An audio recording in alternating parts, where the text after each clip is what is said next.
बिस्मिल्लाहिर्रहमानिर्रहीम। मैं हूं आपका दोस्त, आपका भाई रफ़ीक बलोच। आप देख रहे हैं रफ़ीक बलोच ऑफिशियल यूट्यूब चैनल।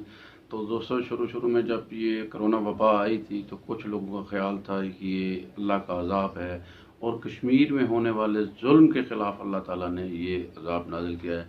तो यकीनन ये बड़ा अजीब लगता था और हम ये सोचते थे कि ये इन लोगों की कैसे ये आवाज़ है, ये कैसे चीन के में होने वाला कोरोना वायरस और पूरी दुनिया में फैलने वाले कोरोना वायरस की जो है ना वो कश्मीर से क्या ताल्लुक़ वास्ता है और इंडिया को ये क्या सबक सिखाना है का तरीका है। लेकिन आजकल में होने वाले वाक़यात ने इस ताल्लुक़ को जो है ना वो मजबूत किया है और ये ताल्लुक़ बनता जा रहा है। तो जिससे ये साबित होता है कि ये बात भी हम इग्नोर नहीं कर सकते या नज़रअंदाज नहीं कर सकते। तो अब देखते हैं दोस्तों कि कोरोना चाइना के अंदर आया, चाइना से ये फैला और ये वबा पूरी दुनिया के अंदर गई।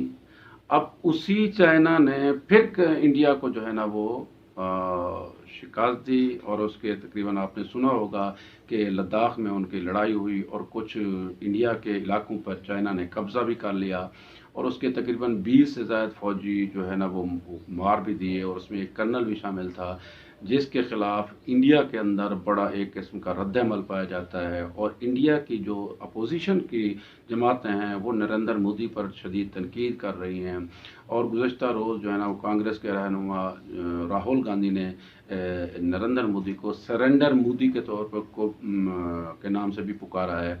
तो बड़ा शदीद रद्द-ए-अमल है और वो कह रहे हैं कि नरेंद्र मोदी हमारी फ़ौज को मरवा भी रहा है, हमारे इलाके भी जो है ना वो चाइना ने छीन लिए हैं, ये कुछ भी नहीं कर रहा। तो लिहाजा अब यानी कोरोना चाहे चीन से निकला, अब चीन ने ही सबक सिखाया इंडिया को। तो अब इसका आप समझ सकते हैं कि इंडिया के साथ कश्मीर के साथ एक ताल्लुक़ बनता है। वाकई अल्लाह ताला जो भी काम करता है या जो भी चीज़ें होती हैं यानी अच्छा होता है वो अल्लाह ताला की तरफ से होता है और उसमें अल्लाह ताला की एक हिकमत होती है।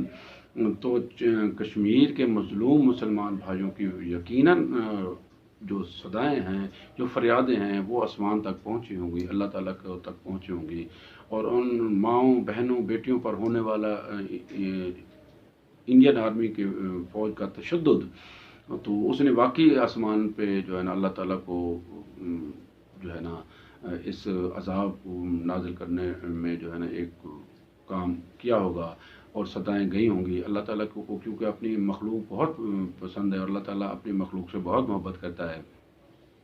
तो इंडियन आर्मी को जुल्म जो उसने कश्मीर के अंदर किया है तो उसका सबक उसको चाइना की आर्मी ने सिखाया है। यानी यहाँ इन्होंने पाकिस्तान के यानी मुसलमानों पे जुल्म किया, मुसलमान ख़वातीन के ऊपर जुल्म किया, पर्देदार ख़वातीन के ऊपर जुल्म किया, बच्चों पे जुल्म किया, बूढ़ों पे जुल्म किया, जवानों के ऊपर जुल्म किया और उनके घरों पे मासूर किया और उनको जो है ना कर्फ्यू नाफिज किया। तो उसका बदला देखें अल्लाह ताला ने किस सूरत में जो है ना वो लिया। उस चाइना को इस्तेमाल करके चाइना को जो है ना ने इंडियन आर्मी को धूल चटवाई और उन हालांकि सोशल मीडिया के पे आने वाली तस्वीरों से साबित होता है कि चाइना ने उनके जो है ना नाक रगड़वाई उनके ऊपर, वहाँ मिन्नतें करते ये दिखाई दिए और अपनी ज़िंदगी की और भीख मांगते रहे इंडिया की फ़ौज और इंडिया की फ़ौज को उन्होंने मारा पीटा और इनको जो है ना वो शर्मिंदा करके और इनको बेइज्जत करके जलील करके उन्होंने वहाँ से निकाला और इंडिया के कुछ इलाके पर जो है ना वो चीन ने कब्ज़ा भी कर लिया। तो यकीनन ये इसका कश्मीरी अवाम का जो आहें थीं, वो फरियादें थीं, वो उनकी आवाज़ जो है ना वो अल्लाह तक गई है और वो रंग लाई है। तो हमेशा ज़ालिम का हशर बुरा होता है। अल्लाह ताला इंडिया को भी इंशाअल्लाह इस अज़ाब से दो चार करेगा और कर भी रहा है। अब कोरोना वहाँ बहुत ज़्यादा बढ़ रहा है, लोग वहाँ परेशान हैं, हालांकि उन्होंने लॉकडाउन किया, लॉकडाउन की सख्ती के बावजूद भी अमवात बढ़ रही हैं, कोरोना केसेस की तादाद बढ़ रही है और ये कश्मीरी अवाम की जो है ना वो जुल्म का बदला है। तो अब भी इंडिया को जो है ना होश के नखल लेने चाहिए। इंडिया को हुकूमत को, भारत की हुकूमत को समझ जाना चाहिए कि जुल्म करने से न तो वो कश्मीरी अवाम को पीछे हटा सकता है, ना कि कश्मीरी अवाम पीछे हटेंगे। उनको हक़ खुद देना पड़ेगा और उनको आज़ादी देनी पड़ेगी, इसके अलावा कोई चारा नहीं। इंडिया चाहे कुछ भी कर ले, नरेंद्र मोदी चाहे कुछ भी कर ले, लेकिन एक ना एक दिन उनको आज़ादी देनी पड़ेगी। وہ آزادی ان کو جو ہے نا پہلے دے دے تو زیادہ بہتر ہے. اگر انڈین حکومت ہوش کے ناخن لے لے تو زیادہ بہتر ہے، ورنہ وہ پاکستان سے مار کھائے گی اور ادھر چائنا سے مار تو اب کھا ہی رہے ہیں. تو خبریں یہ بھی آ رہی ہیں کہ نیپال کے ساتھ بھی ان کے تعلقات صحیح نہیں رہے. تو لہٰذا اب 3 موضوع پہ ان کو جو ہے نا انشاءاللہ جو مار کھانی پڑے گی. تو لہٰذا انڈین حکومت کو سمجھ جانا چاہیے، اور کشمیری عوام کو میں سلوٹ کرنا چاہتا ہوں. کشمیری عوام نے جو جدوجہد کی اور جو ظالم کے خلاف انہوں نے جدوجہد کی، میں اس کو سلوٹ پیش کرنا چاہتا ہوں. اللہ تعالیٰ ان کی جدوجہد کو یقیناً رنگ لائے گا اور ان میں شہید ہونے والوں کو جنت الفردوس میں اعلیٰ مقام عطا فرمائے گا. تو کشمیری عوام جو ہے ایک عظیم جدوجہد کر رہے ہیں، اور تمام مسلمان اور تمام عالم اسلام ان کے ساتھ ہے. اللہ تعالیٰ ان کو کامیابی کامرانی دے اور ان کو آزادی کا دن نصیب فرمائے.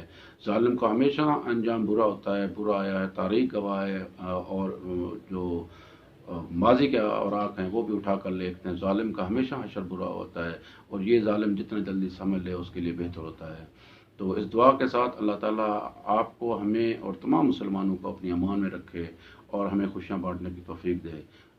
زندگی دیتی نہیں لٹاتی، اور وہ وہی کچھ لٹاتی ہے جو ہم دیتے ہیں. لہذا اچھا دیں تاکہ ہم کو آپ کو اچھا لٹائے. تو اگر یہ ویڈیو اچھی لگی ہو تو اس کو لائک اور سبسکرائب بھی کر دینا. اور ہاں، سبسکرائب کرنے میں آپ کا کوئی خرچہ نہیں ہوتا، نہ ہی پیسے کٹتے ہیں، بلکہ ہماری حوصلہ افزائی ہوتی ہے. السلام.